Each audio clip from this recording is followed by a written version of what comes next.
Howdy gang, it's Friday the 11th of May and this is your EV News Daily. Well, good morning, good afternoon and good evening, wherever you're listening around the world. A very warm welcome from London in the UK.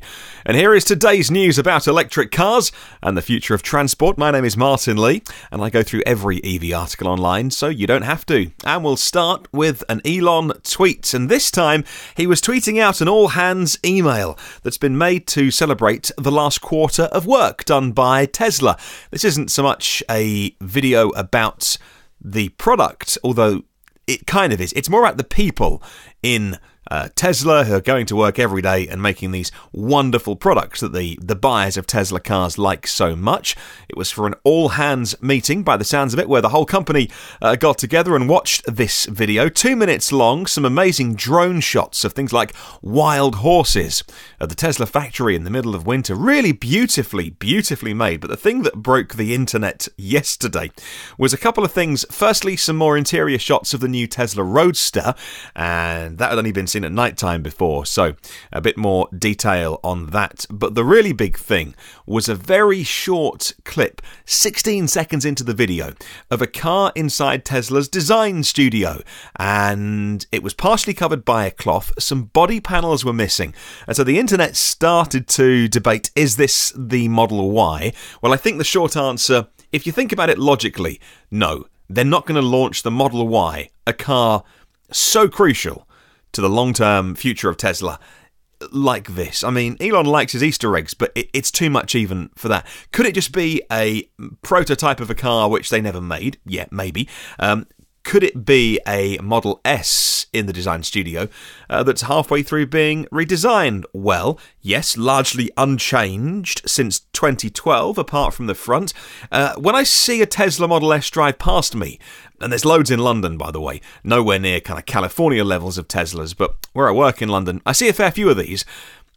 Still breathtakingly beautiful, still look modern, don't look 5 years old. So, yeah, the Model S has to be redesigned at some point, but is it that, or was it just a random car that was featured for a moment inside the design studio? Well, every millisecond of this video would have been agonised over. So it's there for a reason.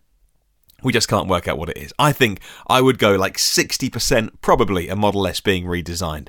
Probably. Looking at the dimensions of it. Not high enough to be an SUV, CUV kind of Model Y shape. But who knows? But that's what broke the internet yesterday.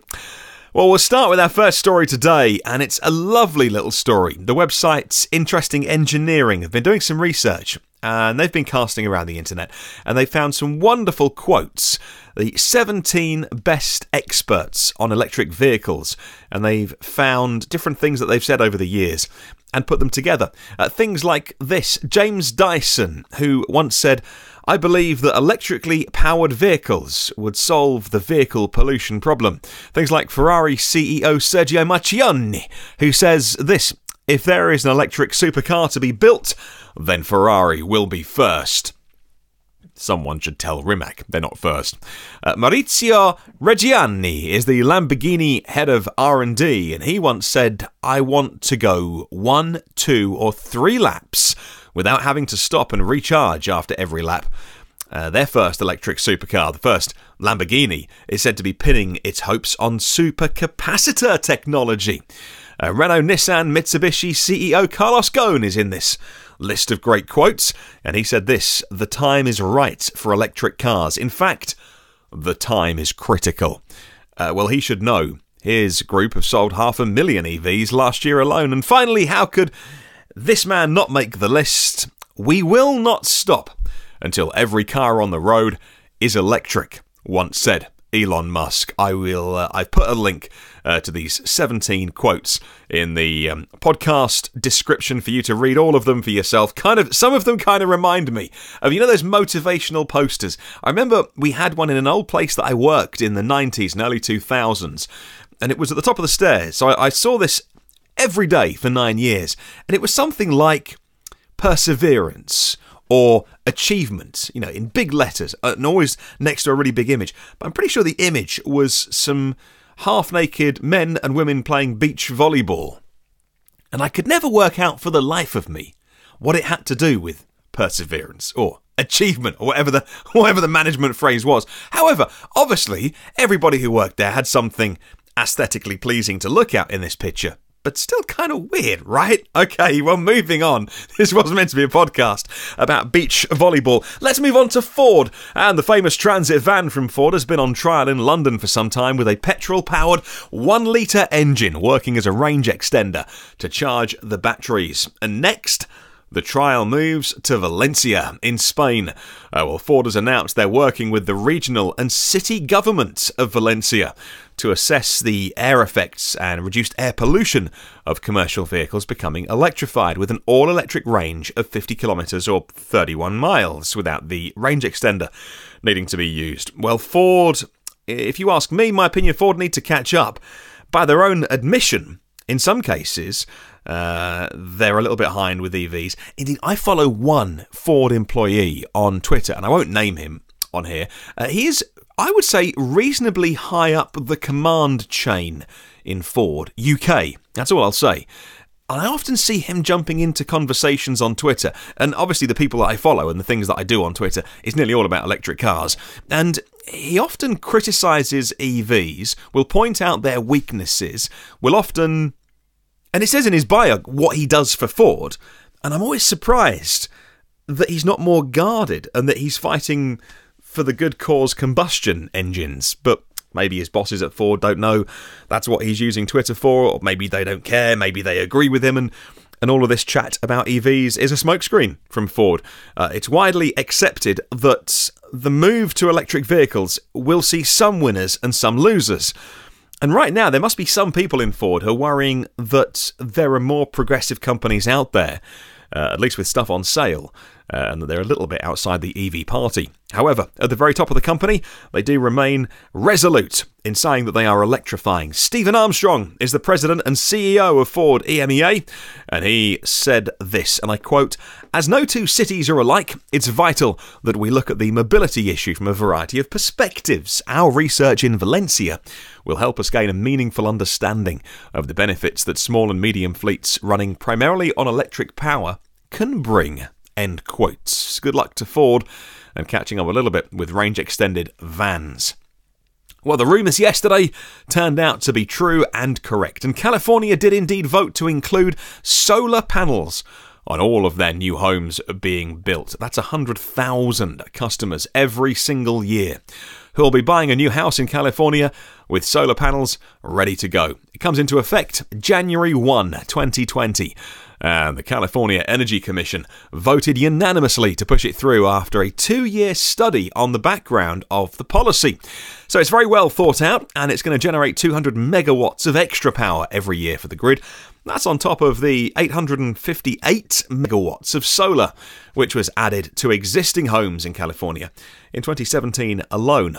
Well, it could be just one of the reasons that Tesla stock jumped yesterday, as those who really fully understand what Tesla is all about, they know they're an energy company first and a car assembler second. They saw the long-term upside for Tesla, and that stock went up yesterday. The key for me on this is that it's going to be as normal to buy a house with solar as buying a house with a kitchen or a bathroom suite. It becomes normal, right? It's the thing that all houses come with. And whilst it's going to add to the cost of the home, this research saying around $8,000 to $12,000, homeowners will save money on their monthly bills. Of course, being California, we don't have this really in Northern Europe, but everywhere has HVAC systems, so you need your heating and ventilation and air conditioning. I would never dream of having aircon here. My parents have got aircon in their house because they could. They don't need it really in the UK, but the climate's too temperate here. But if you think about those hot communities, you need your aircon. Electricity bills are much higher, certainly in terms of kilowatt hour usage and stuff. When I look at the different people that I follow online talking about what they're using per day, I mean, I get through like 6 kilowatt hours of electricity at home because we don't have in sort of from now till October because we don't have air conditioning to run. That's pretty low, right, for a normal household. So home builders are going to be putting in bulk orders for solar panels, and that in turn will drive down the cost of solar panels. Well, moving on, and following Fully Charged riding in a Mercedes EQC, Other organisations who were probably under the same embargo, I imagine, have now revealed their own details of their experiences in the EQC, those like Autocar. And they point out that my observation that I made when I first saw the EQC, spy videos, funnily enough, that it looked too conventional. The bonnet was too long. You can shorten that like the I-Pace, just have a crash structure and a little frunk in there, and then you have more cabin space. Well, that's obviously entirely on purpose, not like Mercedes forgot to do it, because it's built on the GLC C-Class chassis, say Autocar. So no custom platform like the Jaguar I-Pace. It means it looks very conventional, but there's a lot of space up front for a combustion engine, should you want to put one in, or you can swap it out and put the guts, if you like, for want of a nicer phrase, of an EV in the front. The same is going to be true, by the way, for the BMW iX3. That's built on your plain old X3 platform. Well, the Autocar article gets more details out of them, such as how the two motors are going to be working together.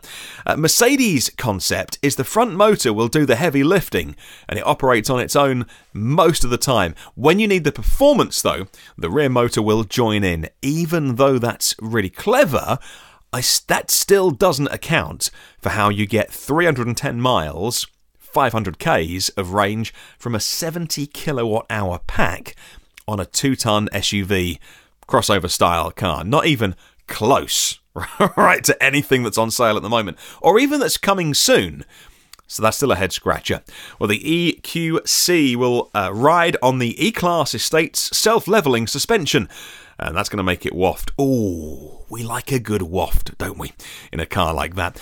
Very soon, the Jag I-Pace is going to be fighting for buyers with that, the EQC, the Audi e-tron Quattro, the BMW iX3, and all of them going up against the bigger and more expensive Tesla Model X in that kind of segment. Well, talking of the I-Pace and Jaguar, global auto parts giant Magna posted some record net income of $660 million for the first quarter of 2018. That's up 14% from a year ago in Q1, reports Autonews.com. Magna are the company making the I-Pace under contract rather than Jaguar themselves. In March, Automotive News Europe reported that Magna also will build 2 new sports cars jointly developed by BMW and Toyota, but Magna declined to comment. Well, moving to Japan, and Reuters report that Panasonic, the exclusive battery supplier for Tesla's mass-market Model 3, is going to be forecasting a profit of 425 billion yen. That's 3.87 billion US dollars. That's up from a year ago. And in other news today, Panasonic and Tesla look like they're going to strengthen their battery relationship by working together on Tesla's first Chinese gigafactory.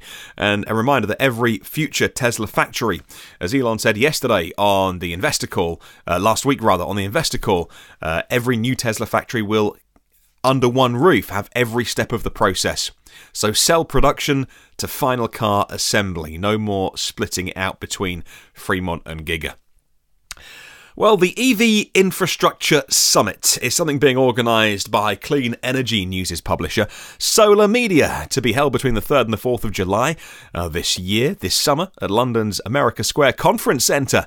And it's set to bring together all the major stakeholders in how you charge EVs. Clean Energy News say that the event is the only EV-focused event in Europe that is specifically designed around those people who are making decisions for things like cities, local authorities, workplace owners, commercial car park owners, operators, all those areas which will be integral to infrastructure and furthering the transition to clean transport, they say. Well, a couple more stories before we go into the weekend. And how fast is really fast charging? No, I mean really fast charging. When it's 2 megawatts. Well, that's what Chargepoint unveiled as a solution to get a lot of juice into electric aircraft and really big trucks. Those kind of speeds mean you've got to have a super large battery to cope with them, and the kind of battery you'd see in a Tesla Semi, maybe. Well, Chargepoint said this. The Chargepoint engineering team focused on several key elements in developing the new design to meet performance requirements. Up to 4 BMS interfaces and 4 500 amp circuits are needed. Each delivery circuit will have a voltage range from 200 to 1,000 volts. Wow. To facilitate autonomous data and vehicle performance payload offload. What?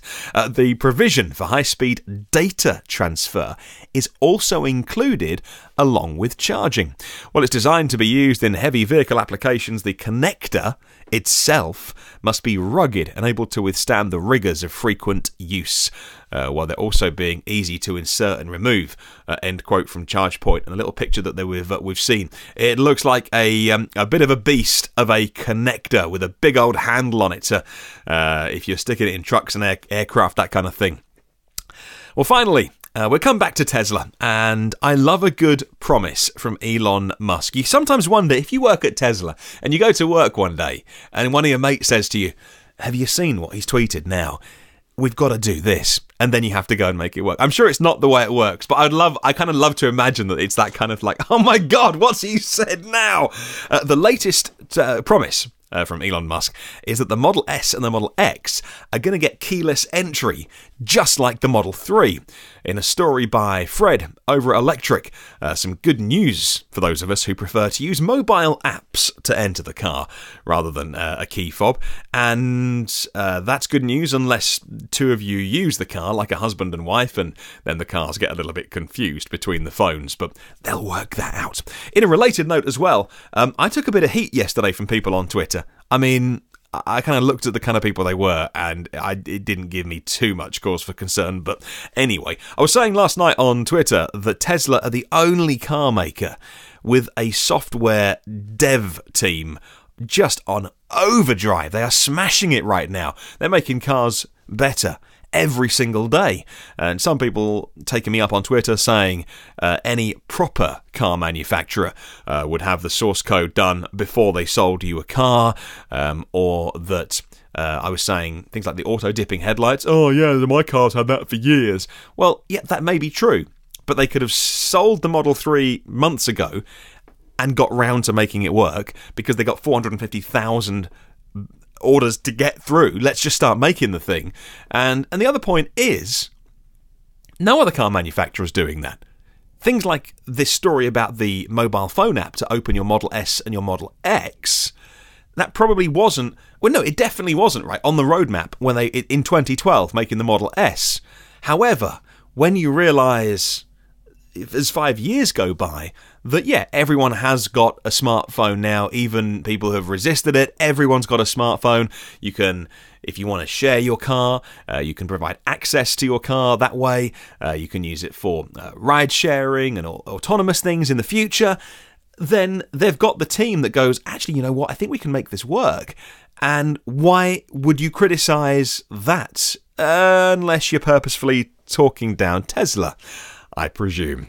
Well, I would love to spread the word about electric cars. If you can, please do share this with somebody who might be interested. Hang on, press pause. Can we press rewind on this? I had one more thing to do today, and I took it as a screenshot on my phone, and now I can't find it.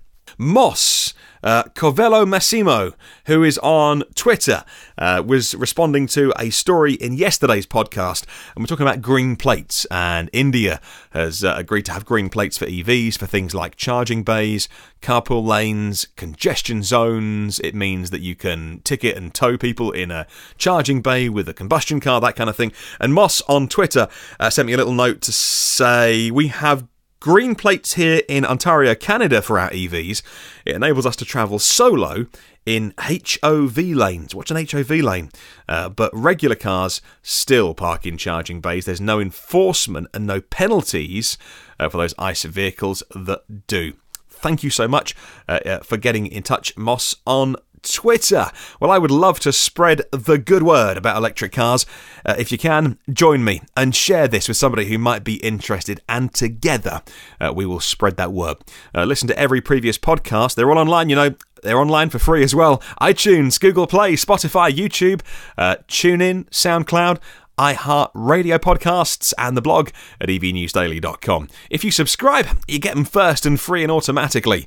And if you want to, just like Moss did, come and say hi on the socials, on Facebook, LinkedIn and Twitter. Just search EV News Daily. Have a wonderful day. I'll catch you tomorrow.